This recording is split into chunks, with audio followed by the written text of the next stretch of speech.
सर्वांगेषु प्रयत्नेन रुद्राक्षान् शिववल्लभान् धारयस्वाति सद्भक्त्या समंत्रम विधिपूर्वकम। शांति चाहिए तो मुनिवर नारद पूरे शरीर में प्रयत्न पूर्वक भगवान शिव को अत्यंत प्रिय रुद्राक्ष धारण कीजिए।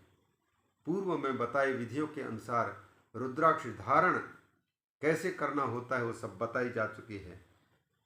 भगवान विष्णु नारद जी से कहते हैं कि रुद्राक्ष धारण करो, धारयस्व अति सद्भक्त्या, अत्यंत अच्छी भक्ति के साथ और मंत्र का उच्चारण करके रुद्राक्ष मंत्र को, रुद्राक्ष को धारण करो विधि पूर्वक। जो विधि है उसका, उस विधि के पालन करते हुए। शृणु शैवीं कथाम नित्यम। और दूसरी बात, शांति चाहिए जिन भी व्यक्तियों को, उन लोगों को नित्यम शैवीं कथाम, वो लोग निरंतर भगवान शिव की पावन कथा को श्रवण करें। और वदशैवीं कथाम सदा, बोलना है किसी के सामने तो संसार की बातों को छोड़ करके संसार सार भगवान शिव की कथा को ही बोलिए, उनकी ही चर्चा कीजिए। पूजयस्वाति यत्नेन, पूजा ही करनी है तो संसार के लोगों की पूजन चापलूसी करने की अपेक्षा भगवान शंकर की आराधना कीजिए, उनकी पूजा कीजिए। और पूजा ही करना है तो भगवान शंकर के भक्तों की पूजा कीजिए, उनका सम्मान कीजिए। शिव भक्तान पुनः पुनः अप्रमादेन सततम शिवैक शरणो भव। बिना प्रमाद के, बिना लापरवाही के, किसी दिन भी न छूटने पावे भगवान शिव के शरण हो जाइए। रोज भगवान के चरणों में गिर करके प्रार्थना कीजिए, प्रभु सब कुछ चला जाए मुझे मंजूर हो, लेकिन आपके चरण कमलों से मुझे दूर कभी भी मंजूर ना हो। आपके चरण कमलों से मैं सदा जुड़ा रहूं, आपकी स्मृति बनी रहे, निरंतर आपको देखूं, आपको सुनूं, आपको बोलूं, आपकी सेवा करूं, निरंतर मेरा मन केवल शिव में बना रहे। ये नित्य प्रार्थना पूर्वक यह सब कार्य करना चाहिए, बिना प्रमाद के, बिना लापरवाह के। प्रतिदिन हर बात में भगवान शिव को ही समर्पित हो जाएं। शिवैक शरणः, शिवः शरणं, शिवः शरणं, शिवः शरणं, शिवः शरणं, शिवः शरणं, शिवः शरणं, शिवः शरणं, शिवः शरणं। भगवान की शरणागत होकर के उन्हीं को एकमात्र पुकारना। शिवार्चनेन सततम आनंदः प्राप्यते ततः। जब नित्य ही भगवान को समर्पित रहोगे, भगवान को ही सुनोगे, भगवान को ही बोलोगे, भगवान की ही सेवा करोगे, भगवान की ही आरती उतारोगे, शिव की ही पूजा करते रहोगे, शिव भावना से सबको देखते हुए उन सब की शिव भावना से सेवा करते रहोगे, तो इस प्रकार से सततम शिवार्चनेन, निरंतर शिव जी की अर्चना पूजा चिंतन करते रहने से प्राप्यते आनंदः, आनंदः प्राप्यते, आनंद की प्राप्ति होती रहती है। अतः वही करो। उरस्याधाय विशदे शिवस्य चरणाम्बुजौ। ऐसा करो, अपने हृदय को पहले विशद बनाओ, विशुद्ध करो। और विशुद्ध करने का तरीका यही है कि उन जिनके जिस हृदय में परमात्मा का चिंतन होगा वही हृदय विशद होता है, शुद्ध होता है। और ऐसे विशुद्ध हृदय में उरसी, विशदे उरसी आधाय, निर्मल हृदय में भगवान शिव के चरण कमलों को धारण कर लो। और शिव तीर्थानि विचर, जितने भी शंकर भगवान के स्मृति दिलाने वाले तीर्थ हैं, उन पावन तीर्थों की यात्रा कीजिए। वहाँ किसी पावन जगह पर स्नान कीजिए, भगवत दर्शन कीजिए और वहाँ जाकर के भगवान से यह प्रार्थना कीजिए कि प्रभु मुझ पर कृपा करो, पाहि माम शिव शंकर भोले पाहि माम। शिव तीर्थानि विचर प्रथमम मुनि सत्तमम।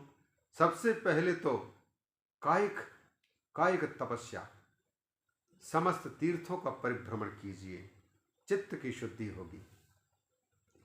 पश्यन् माहात्म्यमतुलं शंकरस्य परात्मनः गच्छानंदवनं पश्चात् शंभु प्रियतमं मुने। मुनि जी, सब जगह में तीर्थ यात्रा करते हुए मंदिरों का दर्शन, मंदिरों में विराजमान भगवान शिव का दर्शन करते हुए वहाँ के महात्म को जानिए और जानते हुए देखते हुए भगवान शंकर की महात्म को देखते हुए सबसे अंत में फिर आनंद वनम गच्छ, काशी चले जाइए भगवान भोलेनाथ के आनंद वन में। शंभु प्रियतमम, यह कानन अत्यंत प्रिय है भगवान शिव को, तो भगवान शिव को जो अत्यंत प्रिय है उस धाम को जाइए। तत्र विश्वेश्वरं दृष्ट्वा, वहां जाकर के इधर उधर घूमने के बजाय सीधे विश्वेश्वर भगवान विश्वनाथ का दर्शन कीजिए, पूजन कीजिए, भक्ति पूर्वक पूजन कीजिए। तत्र विश्वेश्वरं दृष्ट्वा पूजनम कुरु भक्तितः नत्वा स्तुत्वा विशेषेण निर्विकल्पो भविष्यसि। वहां जाकर के नमस्कार करना और विशेष वंदना करना, विशेष स्तुति करना, भोलेनाथ से क्षमा याचना करते हुए, फिर तुम ऐसा करने से भगवान भोलेनाथ जो निर्विकार और निर्विकल्प हैं वो स्वयं तुमको भी निर्विकल्प बना के रख देंगे। ततश्च भवता नूनं विधेयं गमनं मुने ब्रह्मलोके स्वकामार्थं शासनान् मम भक्तितः। इसके बाद फिर गमनम विधेयम मुने, मैं आपको कहता हूं, आपको बाद में फिर निश्चित रूप से वहां से प्रस्थान करना चाहिए। कहाँ प्रस्थान करना चाहिए? ब्रह्मलोके। अपने पिता का आपने वचन नहीं माना था, पिता ने भी समझाया था ना, तो शंकर भगवान का दर्शन, मंदिरों का दर्शन, उनकी पूजा, नित्य भगवान नाम स्मरण करते करते तो भगवान शिव की प्रसन्नता प्राप्त होगी। और तो आपके पिता ब्रह्मा जी ने भी जिस बात को किसी के सामने व्यक्त न करने के लिए कहा था, उनका भी आपने अपमान किया, उनकी आज्ञा का उल्लंघन करके। इसलिए जाओ, जिनको आपने तुच्छ समझ लिया था उन्हीं के चरण कमल को पकड़ना, वही भगवान शिव के बारे में महिमा बताएंगे, शिव शंकर की महात्मा का वर्णन करेंगे, शिव है क्या तत्व। तब तुम्हारी पुनः भगवान में जिस दिन श्रद्धा भक्ति पूर्णतः जाग जाएगी, अपने आप शांति प्रदम, भगवान शिव शांति प्रदान करने वाले हैं, उनकी कृपा से तुम्हारे चित्त में शांति प्राप्त होगी, तुम्हारा भटकाव बंद हो जाएगा। ब्रह्मलोके स्वकामार्थम शासनान मम भक्तिता, मेरी आज्ञा है, भक्ति पूर्वक इसका पालन करो। मनोरथ की सिद्धि के लिए वहां जाना, जो तुम चाहते हो कि हमें शांति मिले, हमारी अशांति दूर हो जाए। नत्वा स्तुत्वा विशेषेण विधिम स्वजनकम मुने, और वहां भी जाकर के जैसे शंकर भगवान को विश्वनाथ के दर्शन करना तो नमस्कार करना, फिर विशेष स्तवन करना, वैसे ही ब्रह्मलोक में जाकर के अपने पिता को भी नमन करना और विशेष स्तवन करना, विशेष स्तुति करना उनकी। प्रष्टव्यम शिव माहात्म्यम बहुशः प्रीत चेतसा, अत्यंत प्रसन्न चित्त होकर के अपने पिता ब्रह्मा जी से शिव जी के महात्म्य के बारे में पूछना, वो सब बताएंगे। श्रद्धा भक्ति पूर्वक जिज्ञासा लेकर के यदि पूछोगे तो सारा उत्तर मिलेगा, लेकिन जब तुम किसी को उपेक्षित कर दोगे, तुच्छ समझने लग जाओगे, जैसा कि तुमने समझा, तो फिर पुनः अशांति की प्राप्ति तो होती ही होती है ऐसे करने पर। इसीलिए उनके पास में जाना, उनसे प्रश्न करना, जिज्ञासा करना। ससैव प्रवरो ब्रह्मा, तुम्हारे पिता कोई साधारण नहीं है वत्स, वो शैव प्रवरः, वो शैव प्रवर है, शिव जी का परम भक्त है, वो स्वयं माहात्म्यम शंकरस्य ते श्रावयिष्यति सुप्रीत्या शतनामस्तवं चहि, बड़े प्रेम से वो आपको शिव जी के महात्म्य सुनाएंगे, भगवान की कथा सुना करके तुम्हारे चित्त में शंकर भगवान के स्वरूप को प्रवेश करा देंगे। तुम्हारा चित्त फिर भगवान के चरण कमलों में अनुरक्त हो जाएगा। इससे क्या होगा? तुमको शांति मिलेगी। उन्हीं की कृपा से ही तुमको भगवान शंकर के 100 नाम, शतनाम प्राप्त होंगे। उन नामों का तुम पाठ करना, जप करना। अद्यतस्त्वं भव मुने शैवः शिवपरायण। मुनिराज, आज दिन तक तो शंकर भगवान के प्रति तुमने कोई आदर भाव नहीं दिखाया, लेकिन आज शैव बन जाओ, शिव को मानने वाले बन जाओ। शिव परायण, ये मानो कि तुम्हारे एकमात्र सच्चे रखवाली करने वाले सच्चा रखवाला भगवान शिव हैं। शिव भोला भंडारी सबका, शिव भोला रखवाला, शिव भोला रखवाला है सबका, शिव भोला शिव शंकर रखवाला।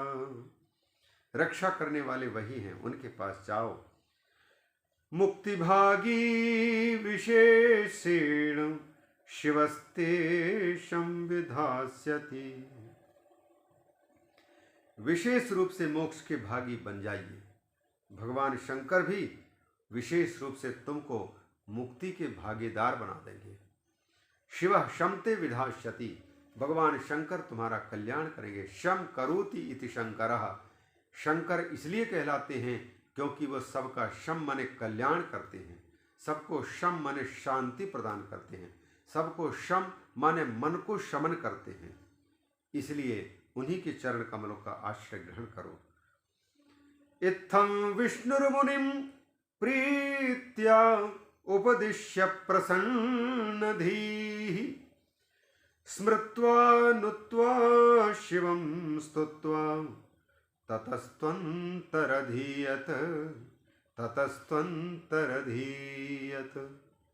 इस प्रकार भगवान विष्णु मुनि को बड़े प्रेम से समझाए, प्रसन्न होकर के समझाए, और उनके उपदेश से बड़े प्रेम से समझाने पर नारद जी गदगद हो उठे।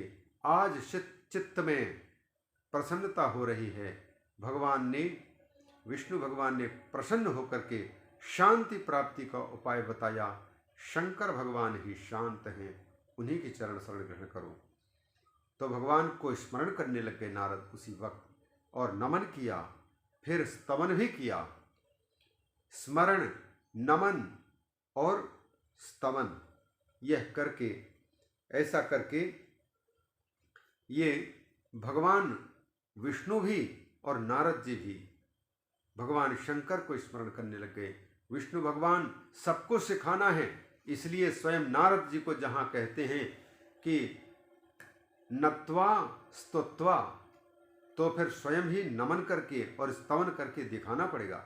इसलिए भगवान विष्णु ने नारद जी के सामने ही पहले तो भगवान शंकर का स्मरण किया, विशुद्ध रूप से चर्चा के माध्यम तो स्मरण कर ही रहे थे, फिर स्तवन किया, नमन किया, और स्तवन करके फिर नारद जी के देखते देखते वहीं पर अंतर्हित हो गए।